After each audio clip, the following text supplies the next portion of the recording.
with me Mr. Marcellous, aka and affectionately known as Toe Rogers. Yes. Thank you for being here with us today, Mr. Toe, if you don't mind me calling you that. I have a couple of questions that I wanted to ask you. One in particular had to do with your experience at George Clem. If you could kind of like explain what age or grade level that you went to George Clem. Okay, we started at George Clem in the first grade. You know, my mother was a school teacher, and mother, I was in the first grade. We left the second and the third grade. Mother was teaching school in Tazewell in Sneedville, Tennessee. I came back, and Mr. Bowers, you remember Mr. Bowers? I don't. Okay. He was one of the fifth grade teachers and everything. And so my experience at George Clem was just fantastic. Right. And what I loved about George Clem, a lot of my aunties and stuff worked in the cafeteria. And, you know, my auntie taught school there. And Miss Grace growed up right up the street from Miss Grace now. They were just fantastic people. Who was your auntie? What was her name? Annalie Manuel. Okay, well, I just want to know her. Yeah. Everybody knows Miss Annalie. Ain't Annalie. But Miss Farnsworth, just great people, teachers and everything, and just had the kids' best interests at heart. And one of my favorite teachers is Miss Jones. Everybody, you know, we left, you know, the integration took place, and we ended up at the middle school, and Miss Jones would tell us, "You just as good as anybody in this school. Do your best."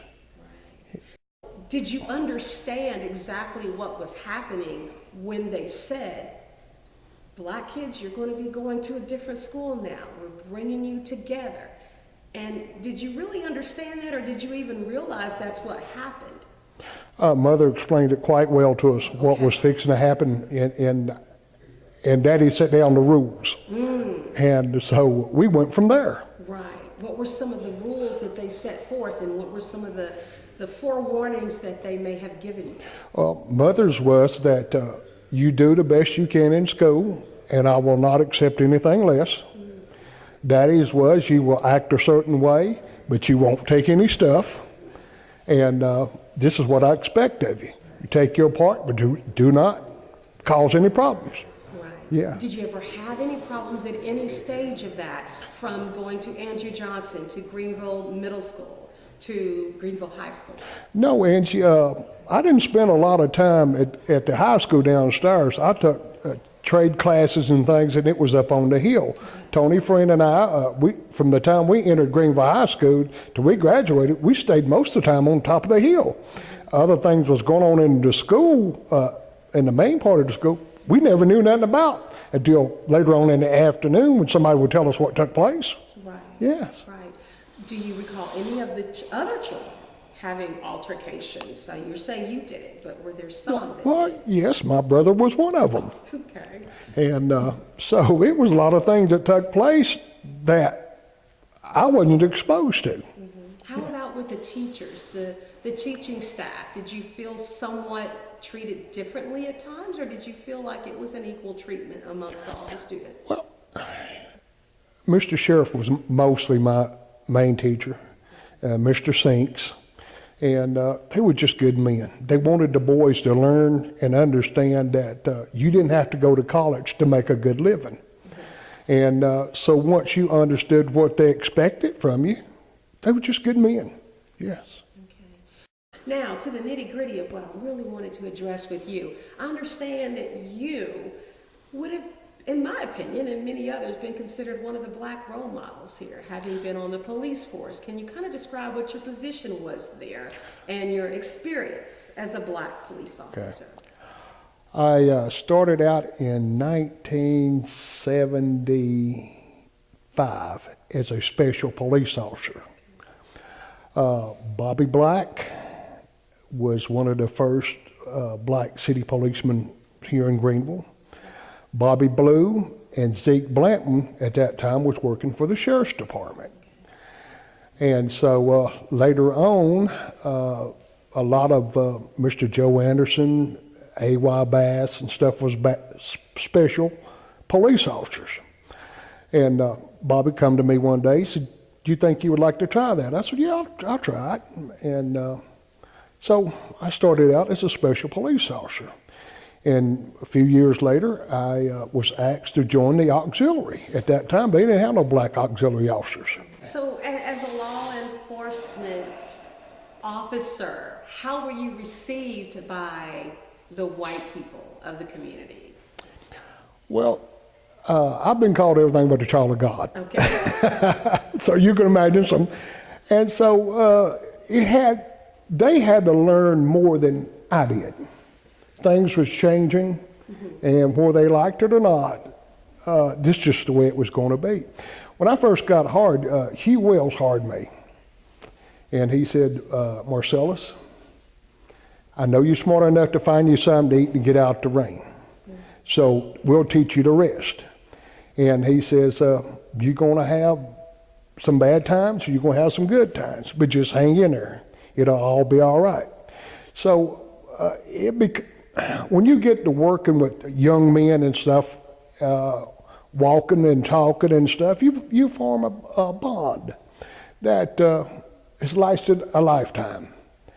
And through the good times, the bad times, I'm not going to tell you every day at the police department was a good day. You had good days and you had bad days. But you overcome, you adapt, and you adjust and go on.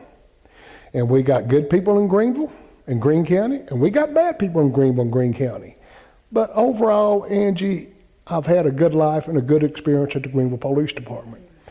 They got some good young men down there, and I'll never forget what Hugh Wells told us. He said, if you are horse's batoot, and I give you a badge, you're going to be a bigger horse's batoot because you got something to back it up. Right. And so overall, like I said, it's been good. Right. Yeah, it's been good. Well, how was the receiving of you as a law enforcement officer within the black community? Obviously, when I say that, did you get any resistance, or did they tend to steer away from you because you were a law enforcement officer and did they have an issue with you even possibly having to arrest them? Being some did, and some didn't. Right. A police officer is just like a minister. Yes. When we need you, we need you. When we get through with you, you go away and get away from us. And a police officer, he's a little bit of everything. Yeah.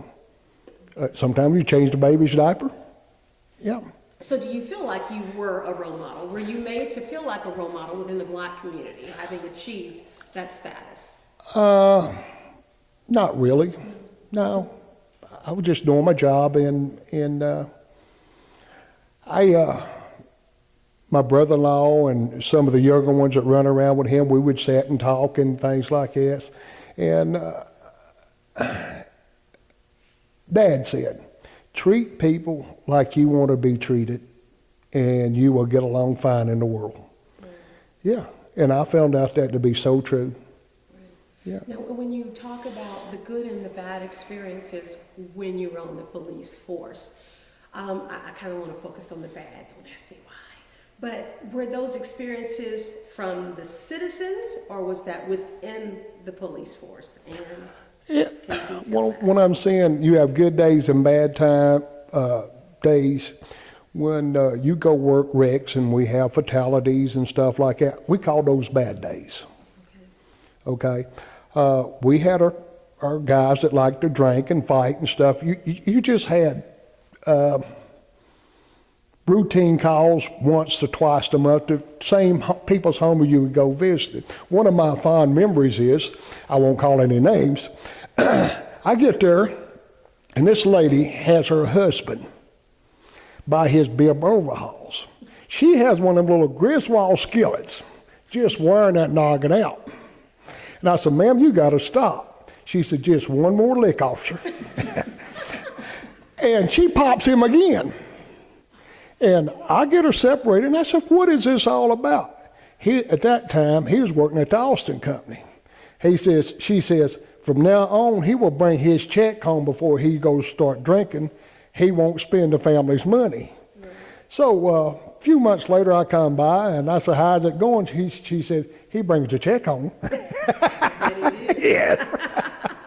So basically, you didn't have any issue being a black auxiliary police officer or special police officer in terms of people not wanting you to address whatever was going on because you were black. There was never an issue with that. Well, it probably was, but I learned to overcome that very quickly. We have to look at the people you're dealing with. And when you meet people that's not quite right in the head, you just have to roll with the punches and do the big. Yeah, they're all the same. And I have arrested black people that didn't like it, got a lot of feedback about it, but that's just part of it. Right. And so if you go through life wondering what other people are going to say about you, do about you and stuff like that, you're in the wrong job down there. Because some going to like you and some's not going to like you. And as the old saying, so you just take the bitter with the sweet. Right. Yeah. Do you or can you recall or can you even share any knowledge that you may have of some of the issues, obstacles that your predecessors had, like Bobby Black or Bobby Blue or Zeke Blanton? Well, I always said this, and they'll tell you the same thing if they was here. It's not so much prejudice in East Tennessee, but this buddy system in East Tennessee will kill you. It will ruin you bad.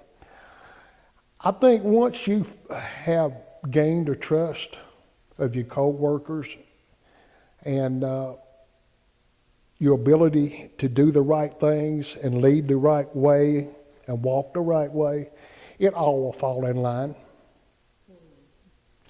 What would be your advice to young folks, young black men that want to go into the police force or something to do with law enforcement?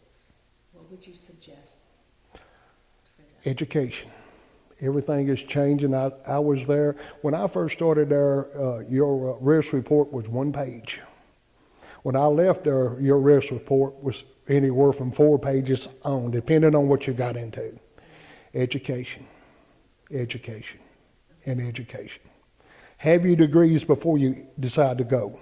Right. It's a whole lot easier with your degrees than it is trying to get there and get your degrees.